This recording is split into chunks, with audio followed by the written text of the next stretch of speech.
Take a second and think about how important history is in our everyday lives. It is history that tells us who we are, what groups we're a part of, and how we should treat others.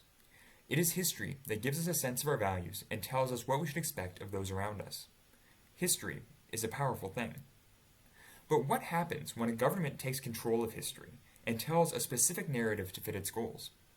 In that case, the state can shape the values, priorities, identities, and relationships of its citizens for its own ends. While this is universal, all nations promote specific values through history.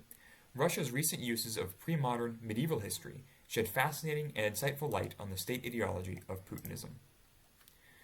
In this project, I examined 3 historical activities of the modern Russian state from the last few years. I argue that these activities reflect the values and priorities of the state ideology of Russia, that is, Putinism, and how the Kremlin wants Russian citizens to think and behave. First, the 2016 monument to Vladimir the Great in central Moscow. This monument comprises a 60-foot-tall central figure, flanked by smaller reliefs that tell the stories of Vladimir's reign. Ruling in the 10th century, Vladimir is known as the baptizer of Rus, who brought Orthodox Christianity to Russia. By casting Russia's identity as fundamentally Orthodox, the Russian state makes the case that Russia is an exceptional nation with the heritage of the Byzantine Empire.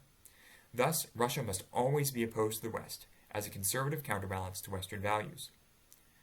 Secondly, the recent statue to Ivan the Terrible in the provincial town of Oryol. Ivan IV the Terrible, ruling in the 16th century, is known as one of the most repressive czars in Russian history, and is considered to be the first Russian ruler to implement a secret police force, the Oprichnina. By dedicating a statue to him, the regime is recasting Ivan as a pious, heroic figure and endorsing autocracy over democracy. Lastly, an ongoing set of state-funded history exhibitions entitled Russia My History have sprouted up throughout the country.